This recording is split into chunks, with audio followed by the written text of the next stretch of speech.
बहुत समय पहले चंद्रगढ़ नाम का एक सुंदर राज्य था। वहां के राजा वीरेंद्र सिंह और रानी सुमित्रा अपनी प्रजा से बहुत प्रेम करते थे। राज्य समृद्ध था, लोग खुश थे और हर ओर शांति थी। लेकिन इस राज्य की सीमा के उस पार एक काले जंगल में एक भयानक चुड़ैल कालिका रहती थी। वह सौंदर्य और शक्ति की भूखी थी। उसने कई बार कोशिश की कि वह रानी की सुंदरता और राजा के प्रेम को छीन ले, पर असफल रही। एक दिन कालिका ने अपने जादू से महल के आसपास अंधकार फैला दिया। खेत सूखने लगे, नदियां सूख गईं और लोग बीमार पड़ने लगे। राजा वीरेंद्र अपने सैनिकों को लेकर उस जंगल में गया, लेकिन चुड़ैल की माया के आगे सब असहाय हो गए। चुड़ैल ने अपने काले धुएं से राजा को कैद कर लिया और रानी के पास संदेश भेजा, अगर तू मुझसे सुंदरता की प्रतिस्पर्धा करेगी तो मैं तेरे पद को छोड़ दूंगी। रानी सुमित्रा घबरा गई, पर उसने हार नहीं मानी।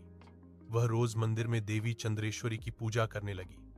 7 दिनों तक उसने अन्न जल त्याग कर केवल भक्ति की। 8वें दिन मंदिर में तेज प्रकाश फैला और देवी उसके सामने प्रकट हुई। देवी ने कहा, बेटी, सच्चा सौंदर्य हृदय में होता है। तू अपने प्रेम और साहस से ही उस चुड़ैल को हरा सकती है।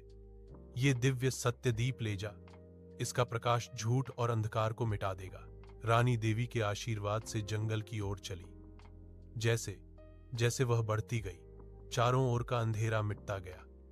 जंगल के बीचों बीच चुड़ैल कालिका खड़ी थी, लंबा काला चोगा, लाल आंखें और चारों ओर धुएं का भंवर।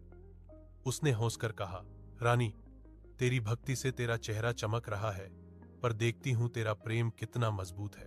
उसने जादू से रानी के सामने राजा की झूठी मूर्ति बनाई और बोली, अगर तू इस दीप को बुझा दे तो तेरा पति मुक्त हो जाएगा। रानी ने एक पल को सोचा, पर फिर देवी के शब्द याद आए, सत्य का दीप कभी न बुझाना। उसने दीप को और ऊंचा उठाया। अचानक तेज प्रकाश फैला और चुड़ैल की माया जलने लगी। कालिका चीखते हुए राख बन गई और उसी राख से एक सुगंध निकली। वह चुड़ैल का शाप था जो अब खत्म हो गया था।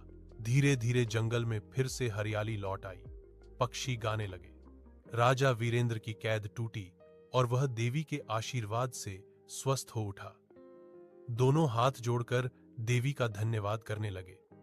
देवी प्रकट होकर बोली, तुम्हारा प्रेम सच्चा है, इसलिए तुम्हारा राज्य हमेशा सुखी रहेगा। याद रखो, शक्ति भक्ति में है, न कि जादू में। राजा रानी महल लौटे। रानी ने देवी का मंदिर बनवाया, जहां हर वर्ष